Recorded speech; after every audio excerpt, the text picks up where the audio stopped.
Hello, hello, and welcome to another episode of the Self Love Lounge. Today, I am so excited. We have on the show today Maura McMahon, who is the founder of We Are the Mothers. So, Maura, we're so excited to hear from you. Tell us all about yourself. Thanks so much for having me. This is awesome. Yes. So I was raised in an Irish Catholic family in upstate New York, full of priests and nuns and alcoholics and codependency and anxiety, depression, and all of those things kind of go together. Mm. I grew up, got married, had two kids, and then went through two divorces, both of whom were narcissistic people, very different types of narcissists. And so I've been on, a big journey of learning and growing and healing. Um, After my second divorce, one of my kids got really depressed and had a few suicide attempts. And, and that really um, kind of inspired me to learn more about that, to get underneath that. Mm. And, and at that time I was a single mom. So there wasn't a lot of support out there. I had a few key friends and family members who I really needed and were there for me and was perfect. But then I started on this journey of, learning more about mental health, learning more about why these things happen and how these things happen. And then I started to get curious, and to start digging and learning and kind of getting to the root of of, of what we had gone through. Sorry, I'm Mm. good. Every time I talk, Yeah. not every time, lots of times I start to get emotional. I mean, it's really emotional stuff. This is a safe space for all the feelings. Yeah. Yes, and feelings are so important. And, interestingly enough, that's really what I found out. I mean, that's really the root cause in Mm. suicide and why our kids are feeling suicidal and why so many people are suicidal is because we have all of all of this repressed emotion, right? And all of this internal pain that we never learn how to get in touch with and how to express and how to work with it, right? How to move through it and to know that it's normal and to know that you don't have to hold on to all this stuff because it really does like eat you alive from the inside out. And Yeah. so that, that was one of the big things that I learned. And so then I kept digging and I was like, okay, that's really interesting. How would I know, right? Like we don't know what we don't know. And I've been going through this process of research and spent about a year talking to moms all over the world about, they also had teens who were struggling with suicide and anxiety and depression and like, why is this happening? And I kept seeing, these recurring themes of all of this internalized emotional pain. And then all of these family systems and structures that are not supportive and are not not teaching us and our kids how to be healthy emotionally, how to have Mhm. healthy, you know, dynamics, how to relate to each other, how to make mistakes, how to really mess up and keep Mhm. going. Like, no, like that's not the end of the world. Like there's always, it's always, there's always more. It's always a process. Um, and so, I went through that process for about a year, and then it got really clear. And talking to all of these moms, like we as moms really need support. We as moms really need to understand this stuff. We need to understand mental health. We need to understand emotional health. We need to understand anxiety and depression and how we can do it better. so so I've just expanded beyond that, initial like teenage suicide focus into like, let's support the moms, give the moms the tools they need to do their own internal healing so that then they can support their kids in doing their healing, where we're learning and developing healthy relationships Mm. so that we can, heal all of, because it's all this generational trauma. It always starts in our family of origin.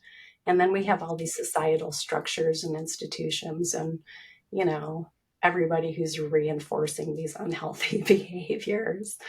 So it's a really big issue. And then, me as a highly sensitive, empathic person, that's just who I am. That's who my kids are. And so those of us who are highly sensitive and empathic feel things so deeply. And so that emotional, intelligence and health is even more important.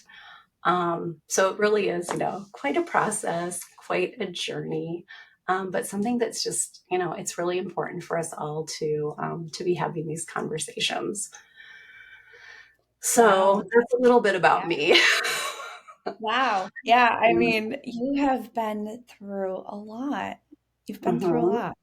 But Yeah, I love the fact that, you've had, two marriages, both were narcissists, and yeah, children with mental health, and you've taken all of these different challenges and you've been able to use that to really dig deeper into, okay, how can I turn this around? How can I help other women that are going through and experiencing this, help yeah, them through this process and learn collectively what we yeah, all need and how we can get through this a little easier. yeah.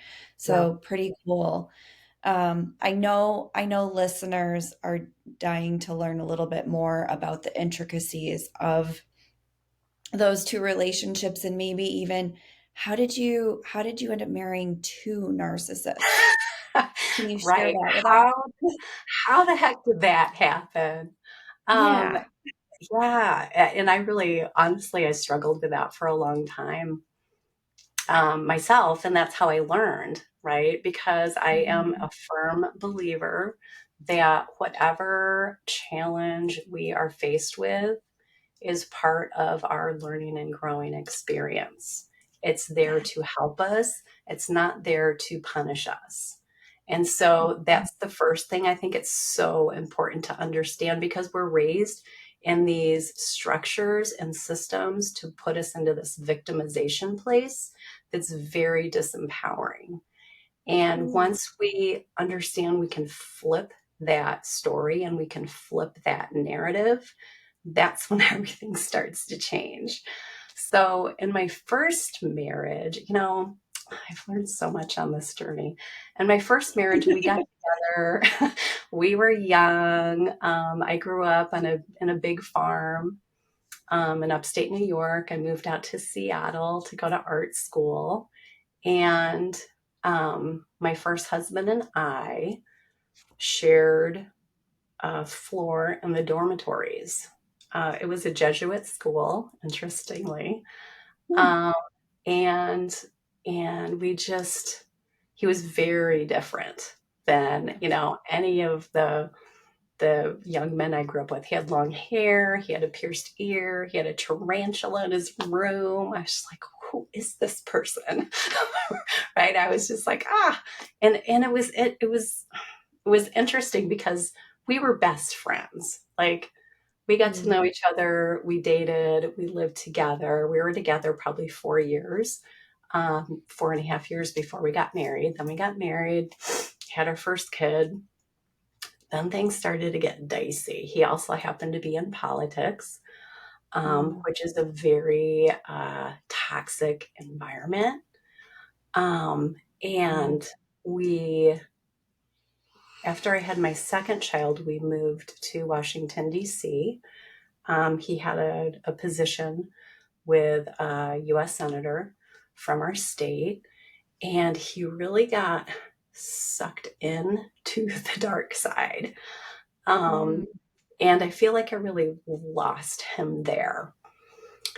Several years after we got divorced, what I learned was a big part of our problem was that he had all of this unresolved trauma. And having kids for him was actually very triggering because of the trauma that he had gone through. I have lots of friends who are therapists and counselors. And finally, one day I was talking to one of my therapist friends and she's like, well, of course that's the issue. And I was like, oh my God, that makes so much sense. Yeah. Because he just like when we don't deal with our early childhood wounds or any wounds, right? We're going to Mhm. have that kind of subconscious thing affecting us from underneath and we can't see it. Yeah. And we can't feel it and it's really uncomfortable. And so we just want to leave it buried. Well, these things can come out and cause a lot of damage. And so one of the things I've learned on this narcissist journey is that narcissists are okay until they get triggered or they're in conflict because they can't Mm. deal with triggering and conflict because it's like a core wound for them. And they just can't go there. There's so much shame, there's so much pain, that they just like shut down and they can't do it. And so I feel like for my first marriage, that was really that was key for me to understand. And that individual, my kid's dad, was a type of narcissist that's very kind of grandiose and malignant and had all of this. It's all about how it looks from the outside, Mm. how people view him. And, after we got married, it was sort of like he checked it off his list. Like, okay, now I got married. Now I don't have to attend to this marriage, partner and relationship, right? So I was just sort of like this object that was there. There was no like communication. I mean, support. I mean, it was there a little bit after our we had our first one, but after we moved to DC, my son was about he was just a few months old, 5 or 6 months old, and my daughter was like 4.5. After we moved to DC, it was just like it was awful because he was always doing politics and he was always, it's this toxic environment of just awfulness. And he was just dealt with that. And so it was just me with my kids. Like one time he went 3 months without talking to me. Like, who does that? And so it was awful. But when you're in it, you're just like trying to get through, right? You're just trying to survive. Yeah. Um, and then I was so unhappy. And so then I was finally able to convince him to move back to Washington State. And I probably shouldn't give away locations. But anyway, we decided to move back. And the thing that made me decide to leave that relationship was that we got in this car accident as a family and we got rear-ended. We got hit from behind. The person who hit us, like we were at a stop, and so it caused me a lot of like neck and back issues. Mhm. And so after the accident, like I was in bed for probably a month because I was in so much pain, like I couldn't do anything. And we had this birthday party that we had scheduled for our youngest who was turning maybe 3 or 4, and all the family was coming. It was a party, and I needed help. And he couldn't even take off one day of work to help with the party. And I was just like, are you kidding me? Like that was to me, like that was it. You can't even do like I don't care who you are. If you can't take off a day of work, an afternoon, like if you're not willing to give that, I was just like, okay, I'm done. Like, this is not what I want. This is not what I signed up for. And I had spent like 3 or 4 years before that saying, if we don't work through these issues, we're getting divorced.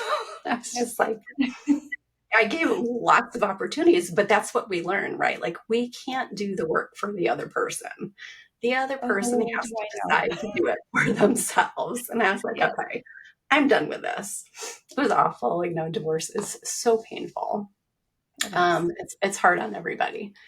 And anyway, so that was like the first divorce or the first narcissist experience. Um, and the other thing is, with that one, like, they have no accountability. They Mm, won't, there's this huge disconnect between what they say and what they do, right? Which is, I think, another big red flag that's important for people to understand.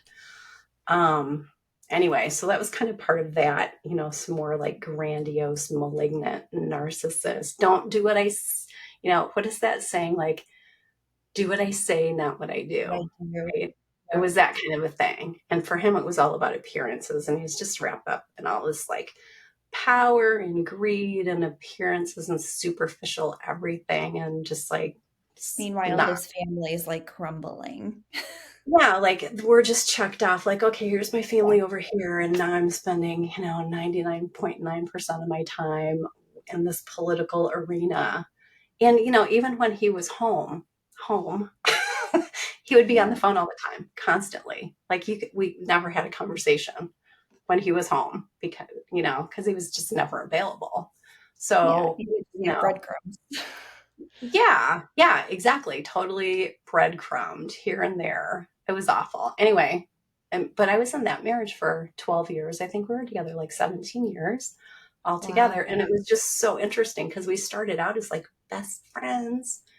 And then it was just this process of just like, he evolved into this awful person.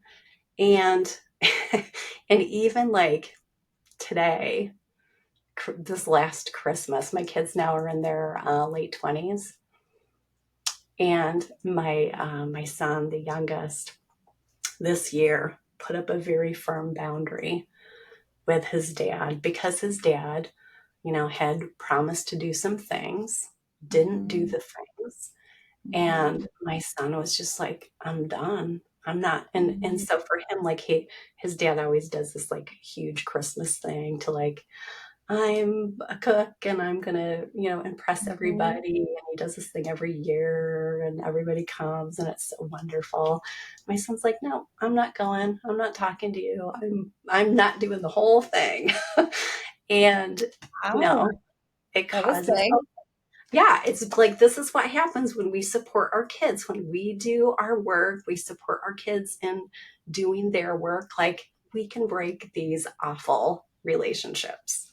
That's So awesome. anyway, so that's sort of like, that first one. And then the second marriage, like, I did a bunch of therapy after the first one, did all this personal work. I didn't jump into anything.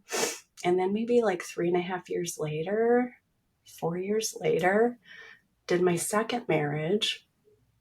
That second marriage lasted 2.5 years. It was Oh, a so night. much shorter. Yeah, so I did better.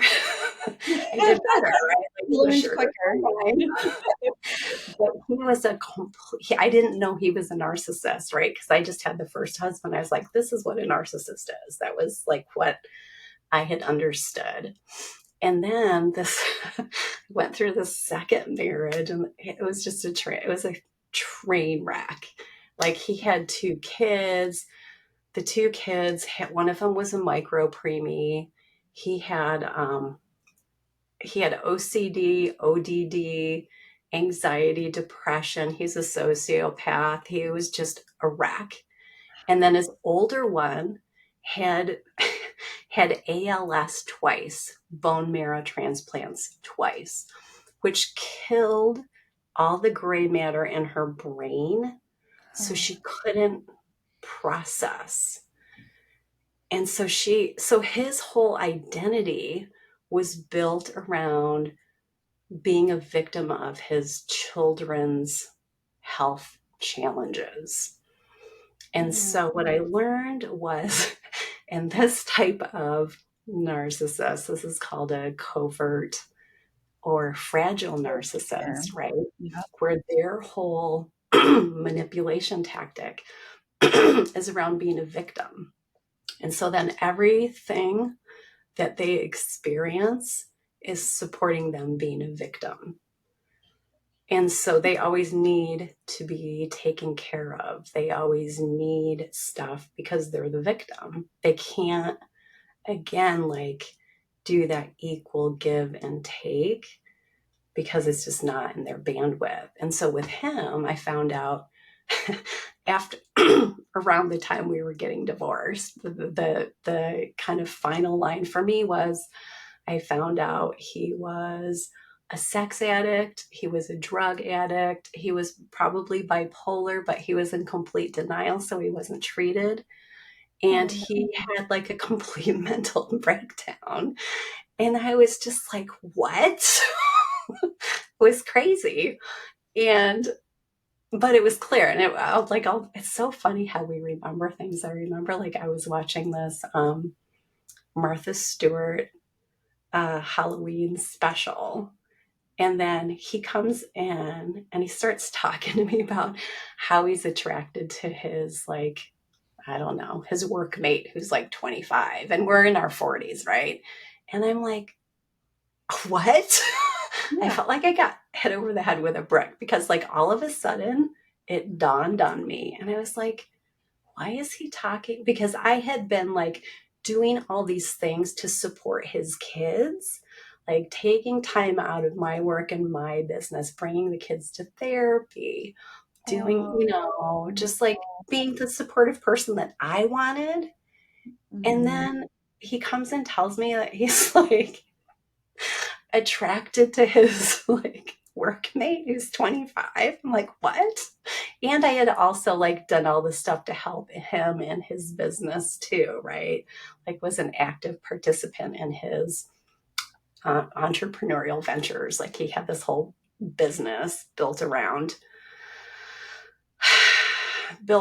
making money around this victimization identity for his daughter's cancer. He Mm, kind of used that as a front for, anyway, awful. Like, not the person that I am, not the life that I want. right. Um, but it was interesting because when it comes to like narcissism, they were so different. I had no idea that there were different kinds of narcissists. And so I got to find out, Oh, and that's the thing. Like we have these experiences and we get to figure out what to do with them, right? Like, are we going to be the victim, or are we going to learn and grow and decide not to be the victim, but to decide to, use this? We have these experiences for a reason, yes. and it's not to punish us. So, question, Yep. because now my mind is like spinning after hearing your story about Yeah. your marriages. And I'm like, okay, so you have the one type of narcissist, the first husband, and then you have the second type of narcissist, which you're classifying as a covert narcissist, and Hmm. in your second marriage. So Hmm. do you have to be one or the other? Can you be both? Is there more types? In my experience, those are two primary types. And different people are going to talk about it differently. There's also this overlap with like codependency and Uh-huh. narcissism. Oh yes. I think some of the big indicators that they're narcissists is that they can't be alone. They don't ever want to be alone. It's too painful for them to be by themselves. So whether it's like the more grandiose, where they're outwardly seeking attention, they want to be engaged in groups, they want people to adore them for how amazing they are and all of their accomplishments, right?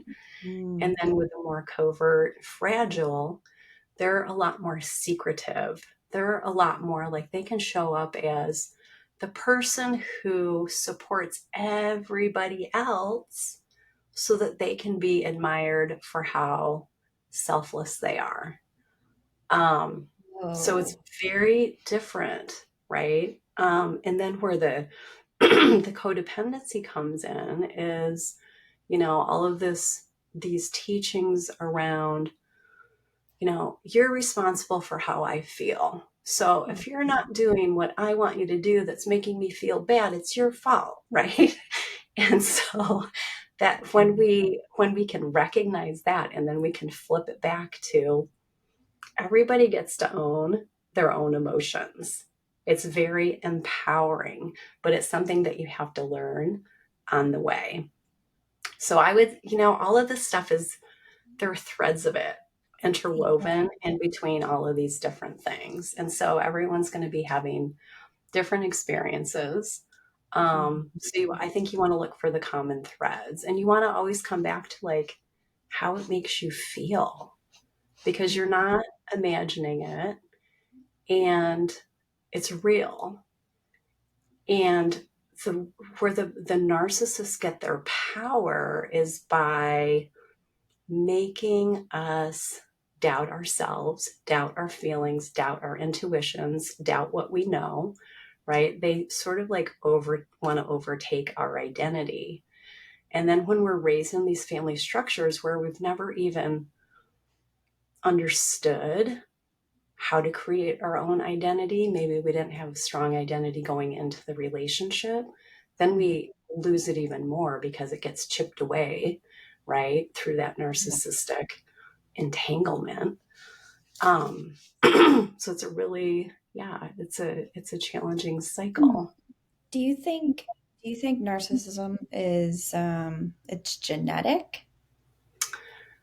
Mm.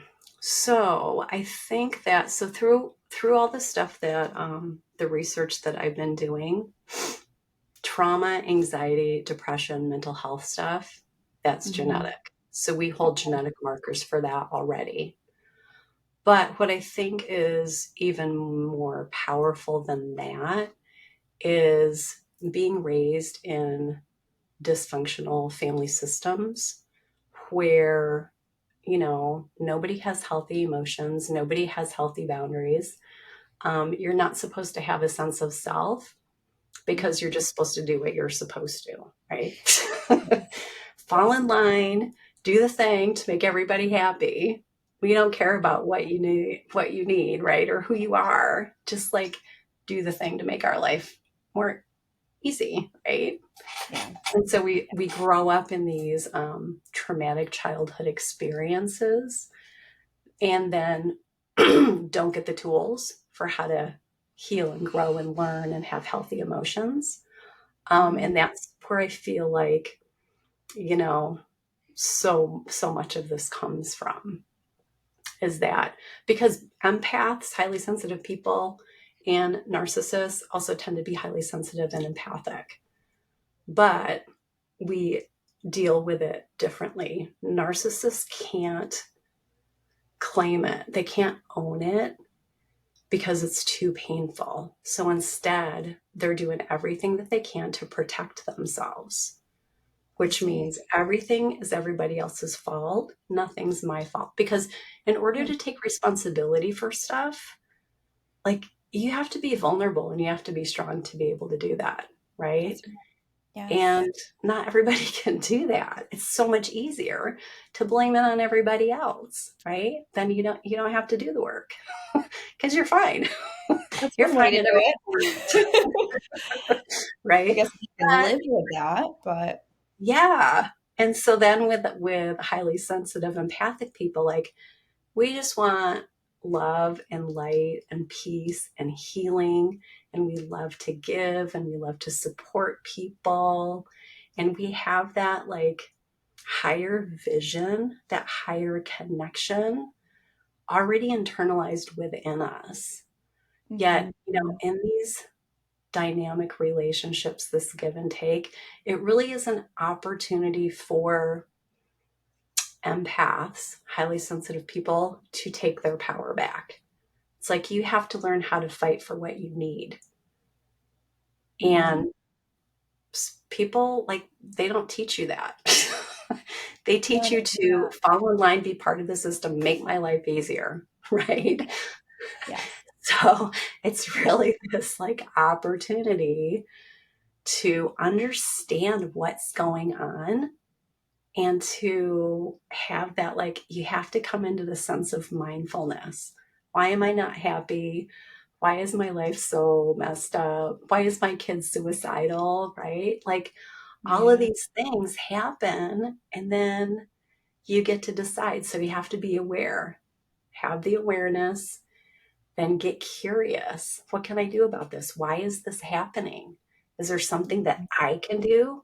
And again, like that's the magic. When we start to take personal ownership of how we feel, of what we're thinking, that's when everything changes. And that's just like, that's the worst nightmare of the narcissist, because they want you to do everything for them.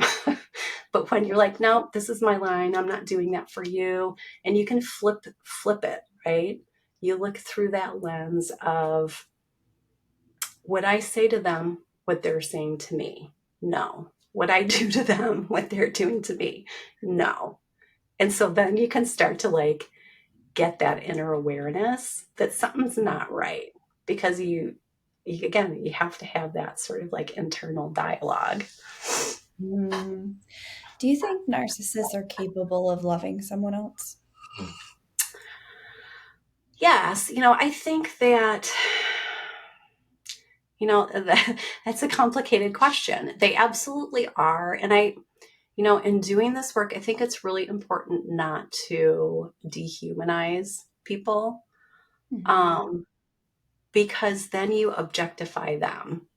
Hmm. And I don't think that's a good thing to do. I think that's dangerous. When we objectify other people, it just starts down this awful path. Hmm. So, and there are people who have been through a lot of trauma, and they can heal, they can grow, but they have to be willing to do the personal work. Right. And, the majority of the time, they're not willing to do that. And so you can't do that for them. Nobody can do that for anybody else. We all have to do it for themselves. And so then we get to, make choices. Is this the kind of relationship you want to engage with? Do you want this for yourself? Do you want this? Well, I mean, you have it for your kids. The kids don't get a choice, right? Like, that's not Yeah. fair, but it That's the is hard what it part. is. The Um, children. Yes. yeah, but that's why we want to get this knowledge, get this awareness, get this education out there, because then the moms can help support their kids, like I've done with my kids. Um, it's so important, because you you can't help us how someone's going to behave, right? The only thing we ever have control over is our own thoughts, our own actions, our own reactions. That's it. Everybody else is going to do whatever they do.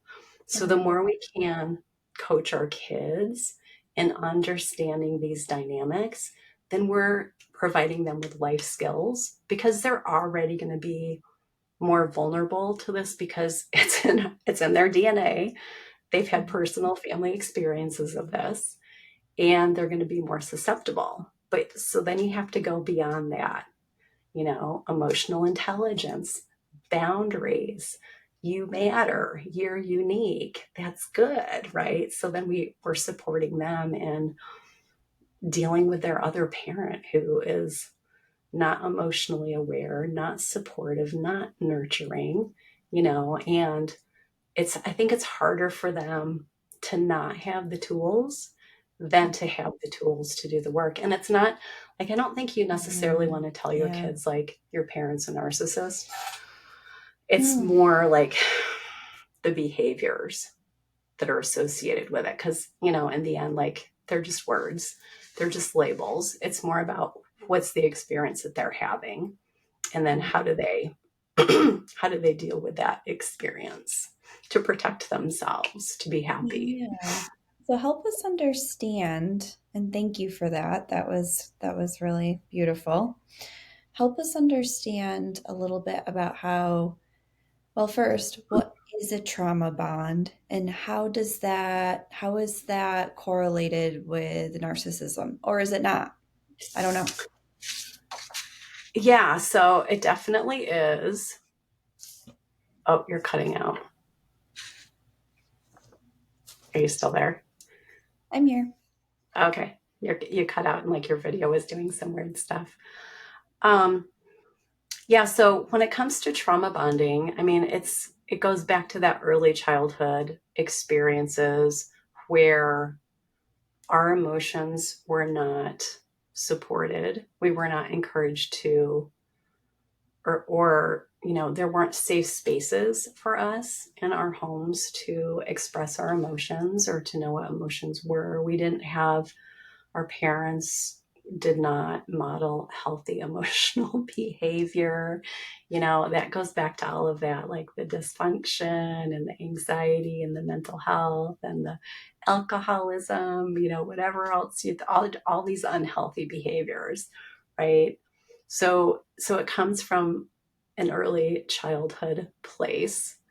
Um, and so it gets really embedded in us. And it's more unusual to break out of it than to stay in it, right? Because it's what we're used to, it's what we're raised with. We were raised with, being disrespected. We were raised with being, not confident. We kind of what I was talking about before, right? Like we're not supposed to have our own sense of identity and purpose. We're just supposed to fall in line.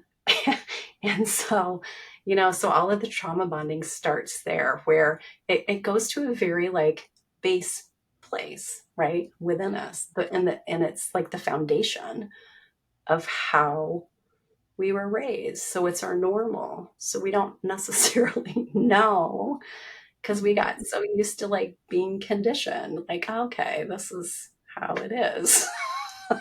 Right. Yes. And so it's not normal, I think, to question it, to move beyond it, because you just kind of like, get so repressed that you're just like, oh, okay. You get sort of despondent, like, oh, okay, I guess this is what it is. But it's that, victimization, losing yourself. And then, of course, it's causing anxiety and depression because it's so out of alignment with who we're here to be, right? Yes. And so that's another big shift, I think. Um, it's such a like toxic, Mm. messy thing. And then we get stuck in those cycles of, like breadcrumbing. Oh, here's a little compliment. Here's a little smile. Here's a little pat on the back. Now go away. Or like how many of us grew up with that, like, shame on you, like, or, like I was raised Catholic, like everybody in my family is Catholic and everyone's priests and nuns. Like I have cousins and aunts and uncles, priests and nuns, like everywhere.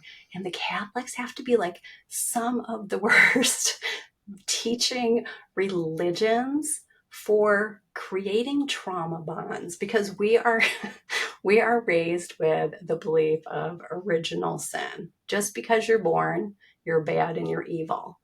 There's a part of you that's bad and evil, that's a sinner, that you must spend the whole rest of your life repenting for, even though you don't know what that is, right? That's like their base teaching. And then they have like their symbolism, the statues. One of the main symbols is Jesus on the cross, the crucifixion, right? And so all Catholic communities are covered with, Jesus, who's the skinny white guy, and he has a loincloth on. He's got a slit in his side where he's bleeding. He's wearing a crown of thorns where he's bleeding. He's nailed to a cross where he's bleeding from his hands and his feet. That's traumatic. But Yeah. yet, like, this is acceptable. Jesus died for our sins. So, you need to, be a good person because, Jesus died for you. Like, that's what we're taught. It's so toxic. And it's Yeah. not, there are other religions, right, who Mm. have all of this toxicity. But this is all like we're raised in these societies and family systems of trauma. So it's this constant cycle. And then when it comes to like the narcissist empath, it's that cycle of, oh, I feel great because I got a little recognition for something that made me feel good, right? But then it's gone, right? They take it away. And Okay. so then that's the cycle right there, the cycle of elation and depletion. Oh, I'm elated because it's kind of like on social media where you put a post out and someone loves it. That gives you a little hit of dopamine, that happy hormone, like, oh, yay, someone validated me and approved of me and liked what I put out there. It's the same kind of thing. And then, like, you put out a post on social media and, like, you get no likes. And then you're like, oh, you Yes. feel depleted. You feel like there's something wrong with me because I didn't get a like. It's kind of like that, and that's part of the reason like social media is so toxic, especially to kids, Oh, for is sure. because of that, of that really unhealthy cycle. So we're constantly looking outside ourselves for validation instead of understanding that's all got to come from within us. And I think that's where the big disconnect is happening. You know, Okay. we need to start learning and understanding and teaching all of Yeah, these, like you're doing, self-love tools, emotional health tools, emotional processing tools. Like, who are we as humans? that's right. That needs to be honored and respected Yes. instead of all the stuff that we've been raised with. So if someone has a trauma bond, Hmm. how do they get out of it? Well, self-awareness, right? First, you Okay. have to have the conscious awareness of not feeling good enough. Hmm. Maybe you overgive. Maybe you are always people pleasing. Maybe you know, you don't know who you are. So you're looking to other people to give you clues as to who you are, right? It's again, it's like all of that outward stuff. It's got to come back to ourselves. So we have to have that conscious awareness. We have to know that we are worthy of love and joy and happiness just because we exist. It's not conditional, Oh, right? well, Like that's a love hard is one for a lot of our listeners. love is not conditional. Just because we are born onto this planet, we are deserving of everything we desire. And everybody has different desires because we're all wired a little bit differently. And I Yes. think those differences need to be honored and respected as well. But again, this is something that we're not taught. We don't know this. Creating healthy boundaries. This is a big one. Mhm. Like what even is a boundary? A lot of us were raised without any, you're not allowed to have any boundaries. You're just supposed to do what we tell you to do, right? So That's you right. have to go Yeah. through like, okay, so what's a boundary? A boundary is something that you put in place to keep yourself safe emotionally, physically, spiritually, whatever that means to you. But you're the one who gets to decide what that looks like. So Mhm. then we start to practice it. So maybe we're going to say no, which is a big one. Like, that's a good place to start. Just start saying no to things you don't want to do. It's a little word, but a very hard word for It's many. powerful. And I remember when I first started learning about all of this, I was like, it sounds easy, but it's really hard. You got to practice. And Yes. then, and then you're going to come up to a situation, someone's going to ask you to do something, you're thinking, I don't want to do this. But then you have to overcome that, right? The mindfulness. You have to have that awareness before you find yourself agreeing to it, just to make the other person feel better. Yes. Yeah. And We that's going to see a lot come, of people pleasers, so. yeah, that's going to come back to I deserve to be supported, Yes. right? Just Yeah. because I exist. And it's even harder for us moms because we do have a responsibility. We have to take care of our kids. And Mhm. sometimes it's really, really hard to find that balance between taking care of your kids and taking care of yourself. And it's going to be out of balance sometimes For sure. until the kids can get, old enough to be able to be more self sufficient. I mean, that's just a fact of life Mhm. for being a mom. But I think that's why it's more difficult for moms. Plus, we're women, right? There's all of Mhm. this All double these standard caretakers. everywhere. Right. Well, we're naturally nurturing, but our society has just totally taken advantage of that. And, we're supposed to look a certain way. We're supposed to act a certain way. We're supposed to work and take care of the house and the kids and do everything. And like, we can't do it. We're, we're only one person. I call Um, that keeping all the balloons in the air. exactly. And so, Um, healthy boundaries are really important. And, one of my favorite tools that I started using years ago was to book my own self care events on my calendar. And Ooh. I started booking them during the business day. And so I would just call them a meeting. And it's a meeting with myself. Mhm. But nobody else needs to know that. And you start to build up a really strong support system for yourself from the inside out. Like, I deserve to create safe, nurturing spaces for myself. What do I need right now?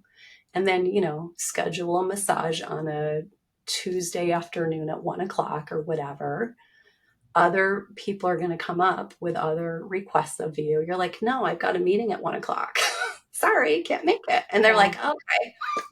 And so then you don't have to go through the whole like, are they going to understand that I need to take care of myself?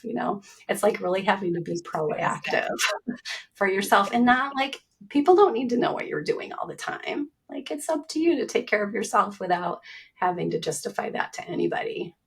Oh, absolutely. And I think it just kind of gives you an easy out, right? It's like, oh, I have another Yeah. meeting. Sorry, I can't, Yeah. which Sorry. kind of cuts out having to explain where you normally would. Right. Right. Because we're creating new ways of being. We're like reconditioning our systems and structures. Yeah. So that's part of the freedom that we get to create for ourselves. It's really important to do that. So what do you Um, say to mothers who have, smaller children, so they're not as autonomous, but they're struggling, right? They're healing, they're in pain, and they're just trying to figure out how they can go about taking care of themselves. What's your advice for them? yeah. So, I mean, it's definitely harder when the kids were little. I remember in my first marriage, like, I hadn't left the house without kids for, I don't know, like probably a couple of years.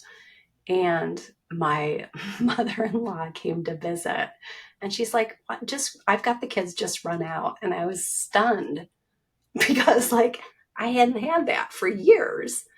And so then I was like, okay. But then I found that I was really anxious. And so I went to like a Starbucks to get a coffee and I felt naked and I felt Oh, vulnerable and I was super anxious. And I was just like, I feel so uncomfortable just doing anything by myself. So relying on family and friends is really important. And when you don't have that, because I spend a lot of time with little kids not being close to family, um, you can connect to mothers groups, moms who have kids in a similar age group. And then you can watch each other's kids. So we used to do that a lot. well, that's a good Um, idea. yeah, after my first divorce, I did a lot of that because I've always, done my own business, and I used to do a lot of women in networking meetings in the mornings.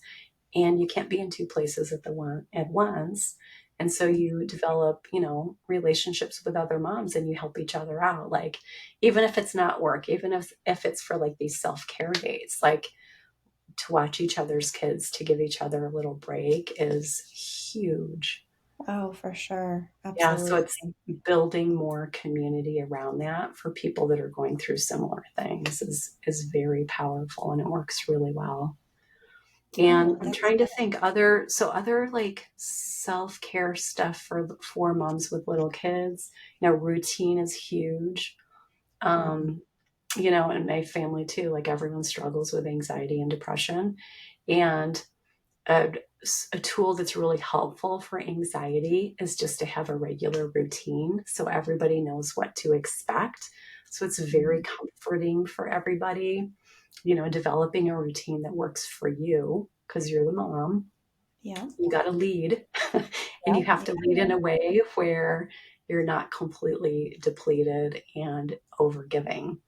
So, creating these routines that are giving everyone what they need. And then you can kind of sit down and think about it and plan it out and just create the system and structure and routine that feels really good for you and your family, I think is another great tool. Oh, that's great advice. Thank you. Yeah. What about any sort of resources, whether it's podcasts, videos you've seen, books, anything you can recommend for women that might be struggling with narcissism, mental health issues? I know we Could talked you about trauma bonds. could you repeat that first part of it because you cut out and froze for a few minutes? Sure. So, could you provide any sort of videos, books, resources, anything that's helped you on this journey that might help our listeners? Yeah, so let's see. YouTube is a really great source for all kinds of videos. Okay. Dr. Romani is really fantastic. Um, and once you start watching some of her videos, they're going to start serving you more suggestions. But I think she's my favorite because she's a female, she's a woman. Hmm. And so I feel like she naturally gets it Okay. more than the other people. There are a lot of men who are also, putting out a lot of content. But but Dr. Romani, I think, is my biggest go-to source Okay. um, for helpful videos. She just shares tons and tons of information. She's been doing it for a long time. She's Okay. a psychologist, so she has lots of training and resources, and goes into all different kinds of aspects of this stuff. Trying Wonderful. to think of some books, Don Miguel Ruiz has this great book called The Four Agreements. Yes, I have It's a that. It's really wonderful. good book. It's, Mhm. for living your life, for having integrity, for really being like in this more aligned place. Because I think in these empath narcissist relationships, it's so dysregulating, it's so dissonant, it's so like not in the natural flow that Mhm. anything that you can do to kind of get back to this natural flow alignment state is going to be really helpful. Meditation is incredibly helpful. I have a bunch of meditations that I've developed over the years that are really great, but really like any kind of meditation, any kind of breath work and yoga where you're just creating more of a calm environment for yourself. And because beyond the knowledge that you can gain, it's this connection to yourself. It's being in your body, feeling safe in your body that's going to help you heal this stuff and move beyond it. So Mhm. any mindfulness practices are going to be helpful. Um, Yeah, and I'm trying to think of some more books. There aren't a ton of books. There's somatic somatic work. A lot of people are doing more of that, which is really helpful. I'm trying to think. There's kind of an authority, oh, who does a lot of somatic work, but I've heard from some people that his work is can also be triggering and traumatic for people.